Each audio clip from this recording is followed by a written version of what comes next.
I know Greg Popovich ain't no goddamn good coach. Oh God! Who made them in the So Tony, so look. Rashad McCants is the worst thing to ever happen to NBA media. As you can see by the shocked look of his co-host's face, Rashad has once again said something absolutely ridiculous. Greg Popovich is the winningest coach in basketball history, but is apparently trash by McCants standards. The same Greg Popovich who led the Spurs to 5 NBA championships and is a 3-time NBA Coach of the Year. And what exactly is his reason for saying this? This whole time I've been thinking that Pop was On his just a way out. bad coach. Why would you think that? Because he's just been losing without good players. You sound dumb. Of course he can't win without any good players. At the end of the day, the coach is not the one putting the ball into the basket. How can you dismiss decades of greatness because of the Spurs being a tanking team for the past 2 or 3 seasons? It's the organization's decision to tank, not Coach Popovich. But Kenyon Martin goes on to make a really good point after this. Was Tony Parker projected to be a Hall of Famer when he got drafted? Nope.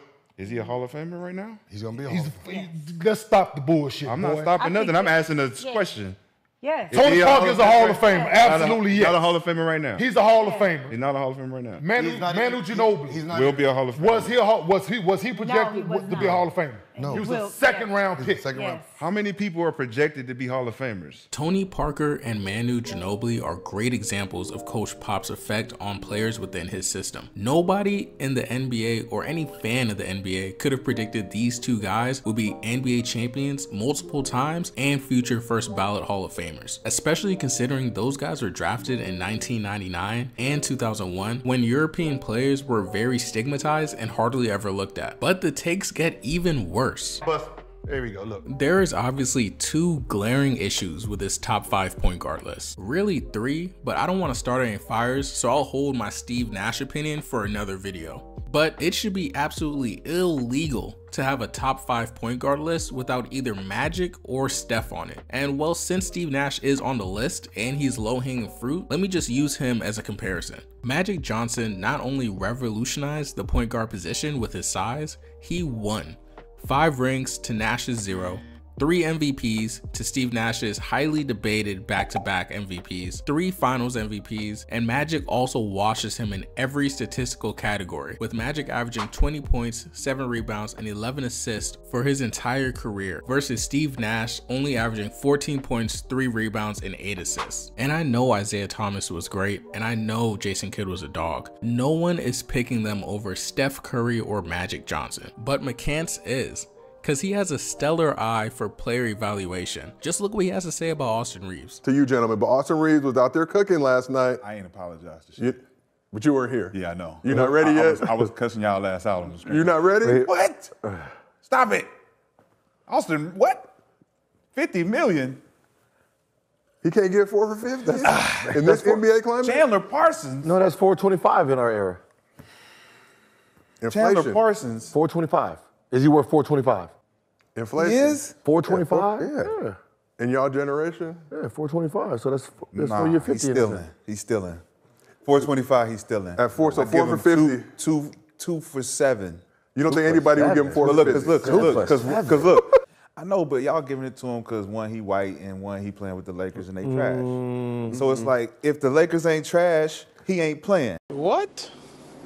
I'm out, man. Saying Austin Reeves only got his contract because he's white is insane. Being white may actually put you at a disadvantage in the NBA. Reeves was an undrafted rookie who played extremely well and was a big part in this Lakers team making that conference finals run last season. Aside from him putting up good numbers in the regular season, he really showed his worth in the postseason, averaging 17 points on almost 50, 40, 90 splits. I just don't see what else you could ask for from a third option. He deserves every single dime of that 53 million, especially when you compare it to guys like Gordon Hayward and Ben Simmons, who hardly ever play, are averaging less than 14 points, and are getting paid more than double. You played basketball at the highest level, so how can you pick up a mic and talk like this? The more I hear Rashad McCants speak, I understand why his career went the way it did. Hey, yo, you a hater for having an opinion?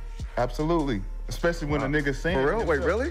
So if you say you the greatest NBA player of all time and I tell you out of your goddamn mind, am I hating? Yeah. He's delusional, argumentative, and never listens to reason coming from his co-host. And I know he was the exact same way with his teammates and coaches in the league. You can tell just by how he talks about Bol Bol's career. When you get drafted, there is not players going to the fucking beat writers telling them, hey man, he don't work hard, he don't this, he don't that.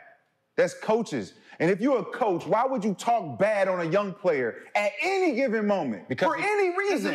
You don't go talk bad about no player. Okay, how about this? Period. You don't put no negative narrative out on a player. But what if he don't work hard? But what if he don't work hard? He'll learn to work hard. How? Because he's around motherfuckers who work hard. Why? But he's not doing it now. So if he's not around motherfuckers that work hard, that means he's not the only motherfucker that don't work hard. That means that everybody should not play. Not just him. At this point, the clip isn't even about Bol Bol. This is mccants confronting the skeletons in his closet. Just look at these comments. Personally, I chalk Bol Bol's poor career trajectory just off the beginning. He was a 7-footer rehabbing from a foot injury, already a major concern with most people who are drafting players, and he's drafted by the Denver Nuggets, who are the last team in the world who need another big. And they're a contending team. They're not going to give any of these young guys any burn. And he had a short stint in Orlando where he showed flashes, but he needs a lot more work. This is pure projection by a guy who made an awful name for himself and was out of the league in only 4 years. You were the one who didn't work hard enough. You blamed it on the coach, and you tried to pout and say no one should play if you're not playing. Rashad has a long history of being a whiner and a quitter. Do you remember when Pat Bev had this to say? Did Rashad McCants ever tell you his history with me? Nah.